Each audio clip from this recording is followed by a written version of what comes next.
भारतीय संस्कृति में यज्ञ, योग एवं आयुर्वेद जैसी अमूल्य विद्याएं हैं, जिसका मूल है वेद। इतिहास की ओर दृष्टि डालें तो भगवान राम, भगवान कृष्ण से लेकर राजा महाराजाओं, ग्रामवासियों व अरण्यवासी ऋषियों की कुटियों तक नित्य व नैमित्तिक यज्ञों का प्रचलन देखने को मिलता है।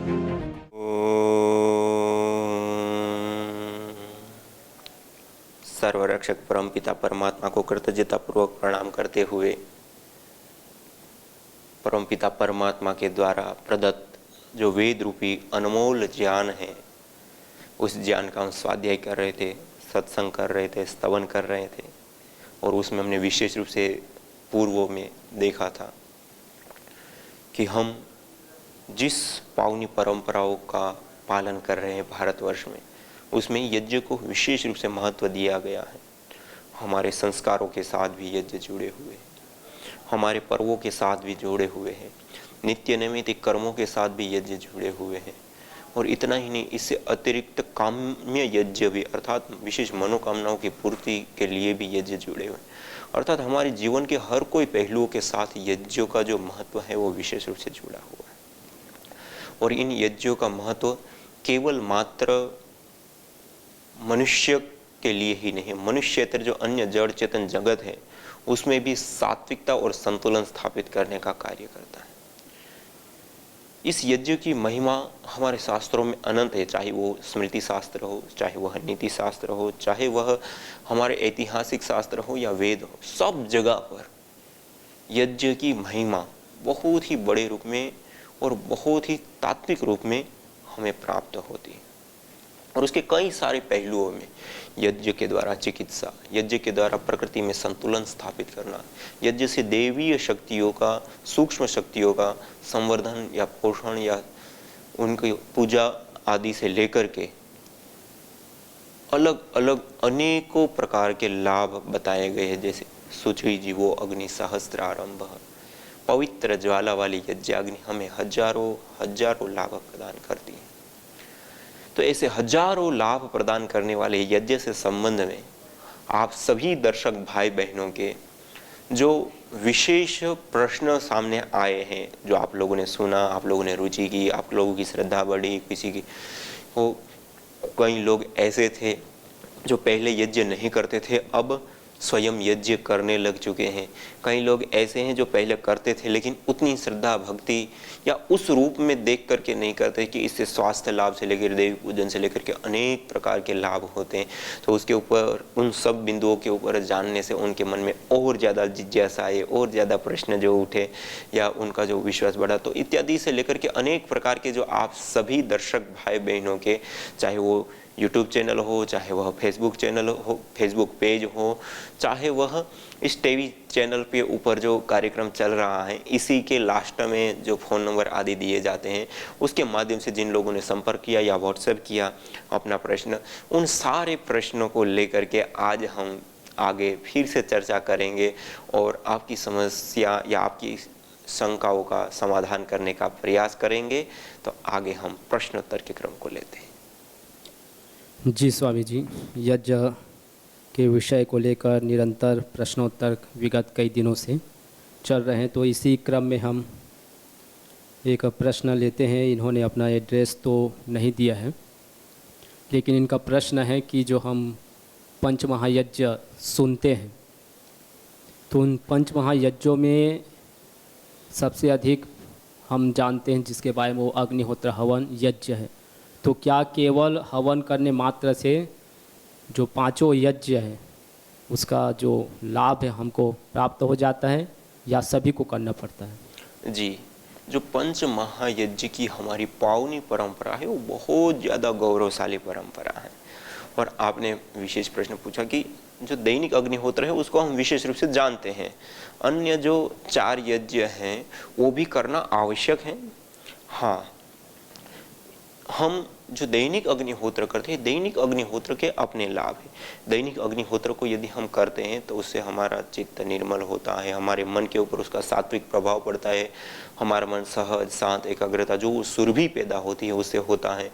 और उसके साथ साथ हमारा शरीर, हमारा तन स्वस्थ रहता है, हमारा शरीर आरोग्यता को प्राप्त करता है। उसके साथ साथ जब हम ऐसी अग्निहोत्र करते हैं, तो जैसे मैं कई बार बताता हूँ, आचार्य शंकराचार्य जी ने कहा कि जो नित्य कर्म होते हैं वो चित्त शुद्धियार्थ होते हैं। हमारे चित्त के निर्मल रखने के लिए विशेष रूप से दैनिक अग्निहोत्र आदि किए जाते हैं, तो चित्त की शुद्धि के लिए भी वो काम करते हैं। दूसरा, मीमांसा शास्त्र आदि शास्त्रों में जो देवीय शक्तियों से, जिन ऋणों से हम, देवी शक्तियों का जो हम प्रयोग ले रहे हैं, देवी शक्तियों से जो हम सहयोग ले रहे हैं अपने जीवन को आगे बढ़ाने के लिए, तो उससे जो ऋण से ऋणी हम हो रहे हैं, उन ऋणों से उऋण होने का भी एक सबसे सर्वोत्तम साधन दैनिक अग्निहोत्र यज्ञ है।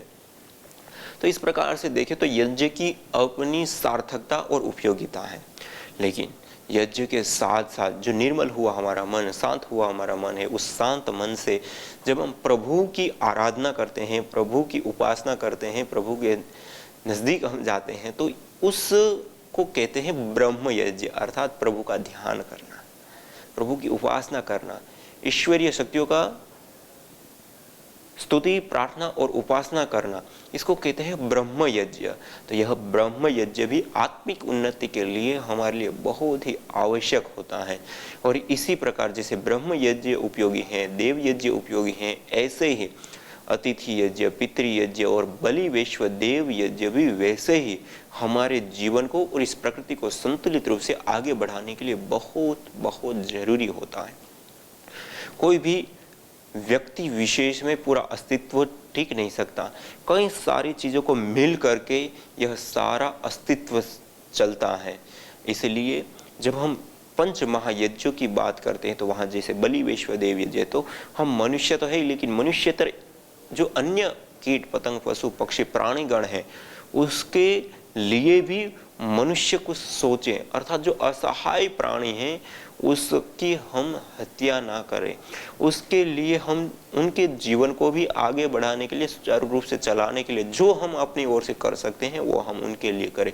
ये भी इसके माध्यम भाव से, अर्थात जो कीट पतंग पशु पक्षी आदि जो इस धरती पर रहने वाले अन्य प्राणीगण हैं, वो भी हमारे जीवन की उन्नति के लिए बहुत ज़्यादा उपयोगी। आज वर्तमान में देखें तो हम जिस प्रकार से विकास की दौड़ में हम दौड़ रहे हैं, उसके कारण वायु प्रदूषण से लेकर के अनेक प्रकार के प्रदूषणों को हमने जन्म दिया, जिसके परिणाम स्वरूप आज छोटी छोटी चिड़िया, मधुमक्खी का से लेकर के कई सारी ऐसी पेड़ पौधों की प्रजातियां आदि हैं जो विलुप्त हो रही।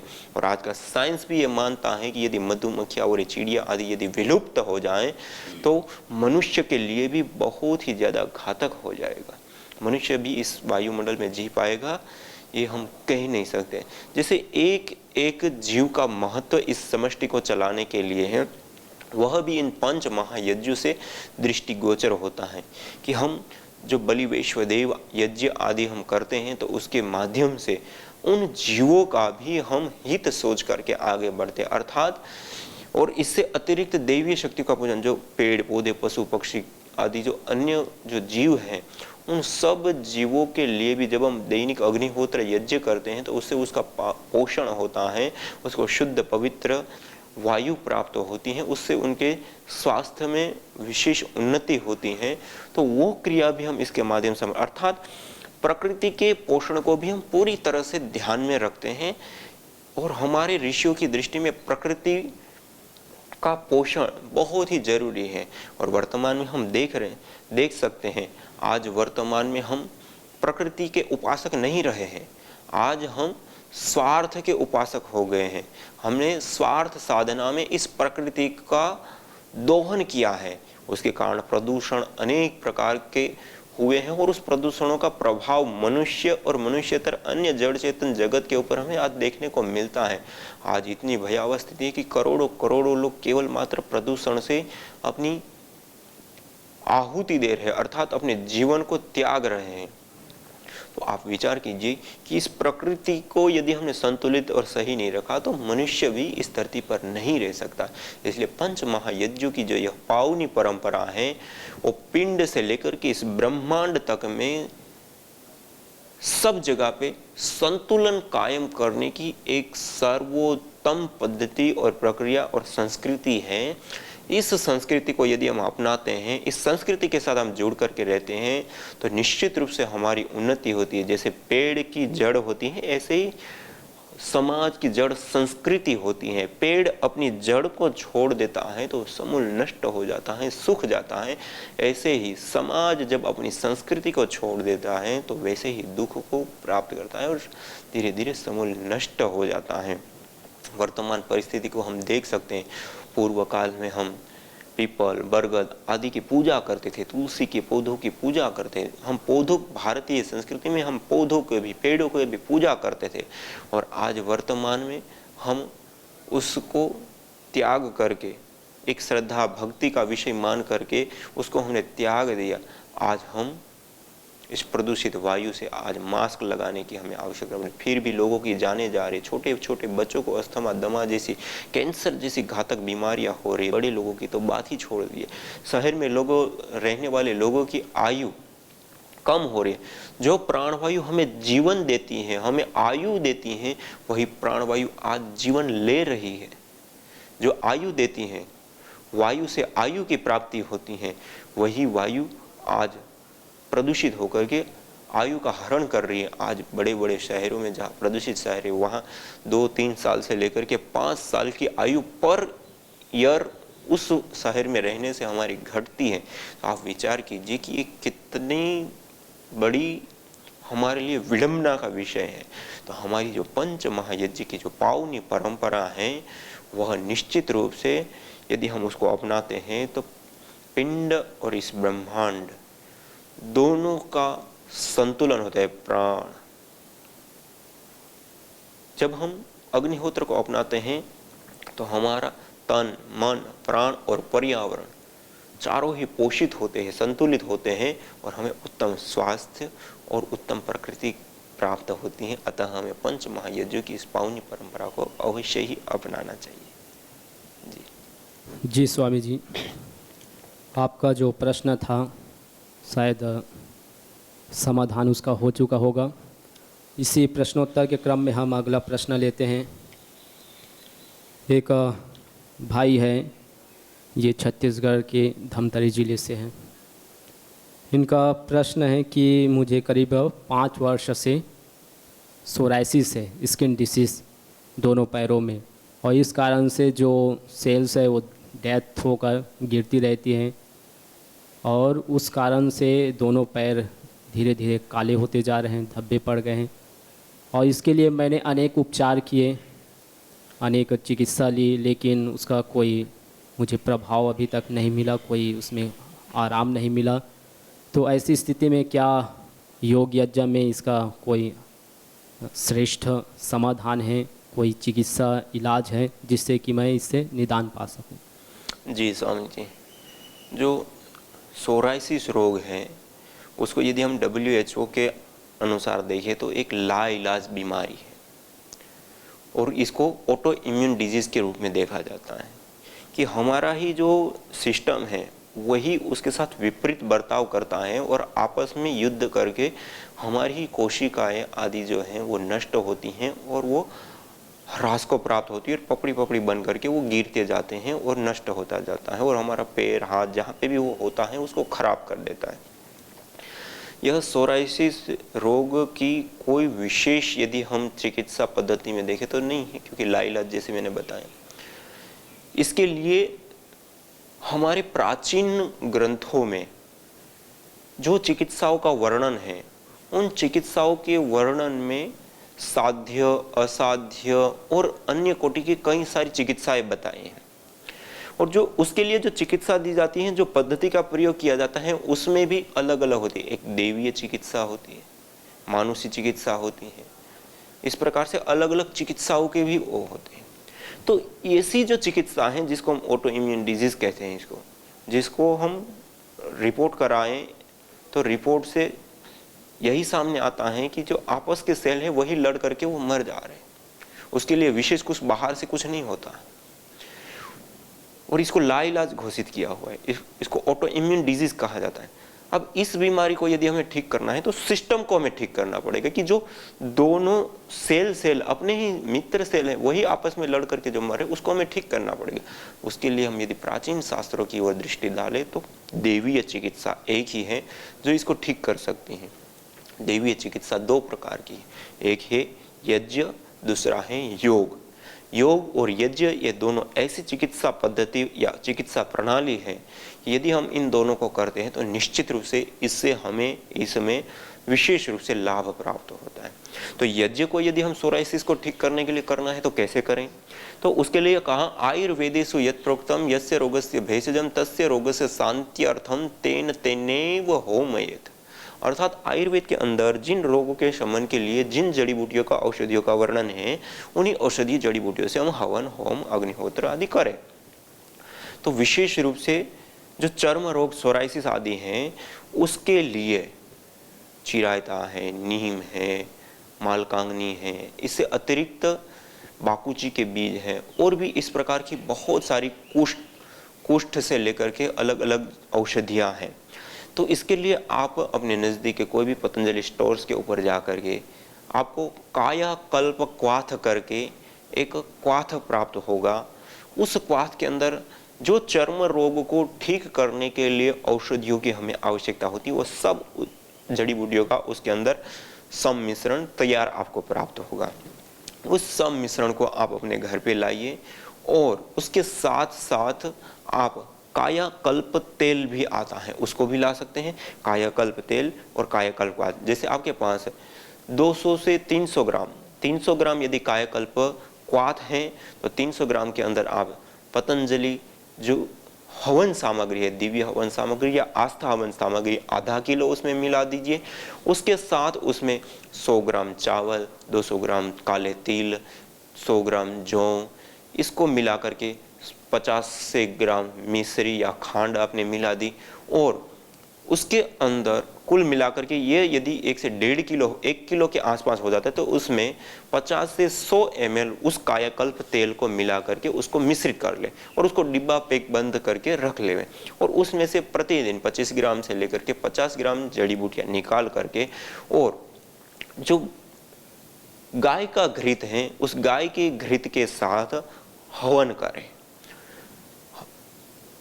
7, 21, 51, 108 आहुतियाँ देते हुए हवन करें और कपड़ा सुचारू पहनें जिसमें अग्नि का जो प्रकाश है या अग्नि की जो उष्णता है वो उस अंग विशेष पर थोड़ा सा प्रभाव डाले या उससे निकलने वाली जो गैसें हैं वो गैस उसके ऊपर विशेष रूप से प्रभाव डाले। उस प्रकार से आप यज्ञ करें और यज्ञ करने के बाद जब अंगारे शांत हो, अग्नि शांत हो गए और अंगारे बच गए, उन अंगारों के ऊपर जो हमने जड़ी बूटियों से आहुति देने के लिए कायाकल्प क्वाथ का प्रयोग किया था उस कायाकल्प क्वाथ को थोड़ा सा उसमें गाय का घी और कायाकल्प तेल मिला करके उसको आप अंगारों के ऊपर रखें और जो धुनी उठती है उस धुनी को उस प्रभावित अंग के ऊपर दे सकते हैं।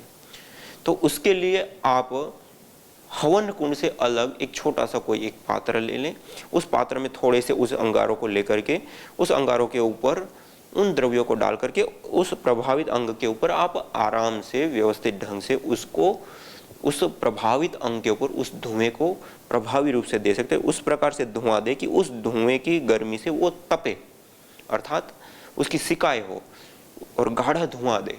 तो इस प्रकार से यदि हम उसका उपचार करते हैं और उस वायुमंडल में बैठे, जैसे धूपन हमने कर लिया, यज्ञ कर लिया, उसके बाद उस वायुमंडल में बैठ करके हमें रोगानुसार योगाभ्यास अर्थात विशेष करके जो चर्म रोगों के लिए योगाभ्यास किए जाते हैं, अनुलोम विलोम, कपालभाति, भस्त्रिका आदि प्राणायाम, विशेष रूप से आधा घंटा 1 घंटा जैसी रोग की स्थिति, जैसे सोराइसिस अच्छे रूप से यदि बढ़ चुका है और 2-3 साल हो चुके हैं तो आपको 1.5 से 2 घंटा विशेष रूप से अनुलोम विलोम और कपालभाति प्राणायाम को उस वायुमंडल में दीजिए और ये धूपन आदि करिए। आप देखेंगे 3 महीने के अंदर अंदर ऐसा चेंज आएगा कि जो आपने कल्पना भी नहीं की है, जिसको मॉडर्न साइंस लाइलाज बीमारी घोषित कर चुकी है वह बीमारी भी इससे ठीक हो जाती है। इतनी शक्ति इसके अंदर है और ऐसे कई उदाहरण हमारे सामने मुंबई मीरा रोड में डॉक्टर तारा सिंह जी जो यज्ञ के द्वारा अलग अलग रोगों की चिकित्सा करते, उसमें सोराइसिस के कई सारे रोगियों को उन्होंने इस प्रकार की यज्ञ चिकित्सा को दे करके उन्होंने ठीक किया है। इससे अतिरिक्त और भी जो चर्म रोग होते हैं, ये तो सोराइसिस तो पर्टिकुलर ठीक होता ही होता है, लेकिन उससे अतिरिक्त अन्य भी कोई भी चर्म रोग है तो उन चर्म रोगों को भी ठीक करने के लिए यही जड़ी बूटियां, यही औषधियां और यही प्रोटोकॉल के अनुसार आप उसकी धुनी दीजिए और प्राणायाम आदि अभ्यास कीजिए, तो सभी प्रकार के चर्म रोगों से हमें परमानेंट निजात मिलती है, मुक्ति मिलती है। तो इस प्रकार की यह जो देवीय चिकित्सा पद्धति यज्ञ और योग है, उसको हम अपने जीवन में यदि स्थान देते हैं, उसको यदि हम करते हैं, तो निश्चित रूप से हमें इन सारी प्रकार की बीमारियों से निजात और मुक्ति प्राप्त होती है और उत्तम आरोग्य की प्राप्ति होती है। सामान्य चिकित्सा लेने से वो रोग ठीक होता है लेकिन वापस हो जाता है, जबकि आप देवी चिकित्सा का प्रयोग करते तो जड़ मूल से वो ठीक हो जाता है और पूरी तरह से हमें स्वस्थ करता है। और इतना ही नहीं, तन से तो वह स्वस्थ करता ही करता है, लेकिन हमारे मन को भी वह स्वस्थ करने का कार्य करता है और हमारी आध्यात्मिक उन्नति की ओर हमें अग्रसर करता है। इसलिए कहा जाता है मान यज्ञ मानवीय चेतना का उत्कर्ष करके अति मानस चेतना की ओर हमें अग्रसर करने वाला होता है। तो आइए हम सब इस श्रेष्ठतम कर्म यज्ञ को अपने जीवन में अपनाएं, सभी रोगों से भी हम निजात पाए, प्रकृति का भी हम पोषण करें और उसके साथ साथ तन मन प्राण और पर्यावरण का संरक्षण और संवर्धन करते हुए हम अपने जीवन में उन्नति को प्राप्त करें। आज इतना ही, इसी के साथ ओम शांति। हरिवंश शुक्ला जी है थाने में, उनको हमने बोला माथेरान शिविर में आप आइए। बोले हमारी धर्म पत्नी 2 साल से बहुत बीमार है, उनको छोड़ के हम नहीं जा सकते हैं। तो हमने बोला क्या तकलीफ है, तो उन्होंने तकलीफ बहुत दिलाई। अभी हम डॉक्टर तो है नहीं, जानते भी नहीं कि क्या तकलीफ है। तो हमने बोला कि आप यज्ञ क्यों नहीं करते हैं? बोलते नहीं आता हमको। तो हमने बोला हम आकर सिखाएं आपको, हम बताएं जितना हमको आता है। तो हम बताते हैं, सब सामान भी लाए। तो बोलते अच्छा लाए। तो वो उन्होंने बताया घर जाकर कि उनकी पत्नी को जो तकलीफ है मन के में, उनको D11 और D12 के बीच में उनको इन्फेक्शन हुआ है। और जब भी उन्होंने डॉक्टर को दिखाया तो डॉक्टर ने उनको बताया इस बीमारी को ठीक होने को 3 से 4 साल लगेंगे। तो हमने बोला ठीक है, हम योग तो आप कर ही रहे हैं और योग इनको कराइए और इनको ये यज्ञ आरंभ कीजिए। तभी उन्होंने यज्ञ आरंभ किया और 6 महीने के बाद उनको उसको पूर्णतः आराम मिल गया। जो इन्फेक्शन था डॉक्टर ने बताया कि इससे टीबी होने की संभावनाएं ज्यादा है। तो उन्होंने अभी 6 महीने के बाद जब उनकी रिपोर्ट निकाली तो वो पूरा एकदम ठीक हो गया है और 6 महीने में उनको आराम मिला। डॉक्टर ने बोला अभी पूर्णतः स्वस्थ है। तो ऐसा लाभ है। यज्ञ भारतीय संस्कृति का मूल है। तो आइए हम संकल्प लें, संसार के श्रेष्ठतम कर्म यज्ञ को अपनाएं। पिंड और ब्रह्मांड में संतुलन कायम करने वाले यज्ञ को अपने जीवन का अभिन्न अंग बनाएं एवं प्रकृति मां के प्रति अपने ऋणों को अदा करें। विश्व स्वास्थ्य का एक नारा, यज्ञ से होगा जग उजियारा। भारतीय संस्कृति की अमूल्य विरासत यज्ञ की महिमा को जानने हेतु वैदिक चैनल पर प्रतिदिन प्रातः एवं सायं 11:30 बजे यज्ञ महिमा कार्यक्रम से जुड़ें। विशेष जानकारी हेतु संपर्क करें।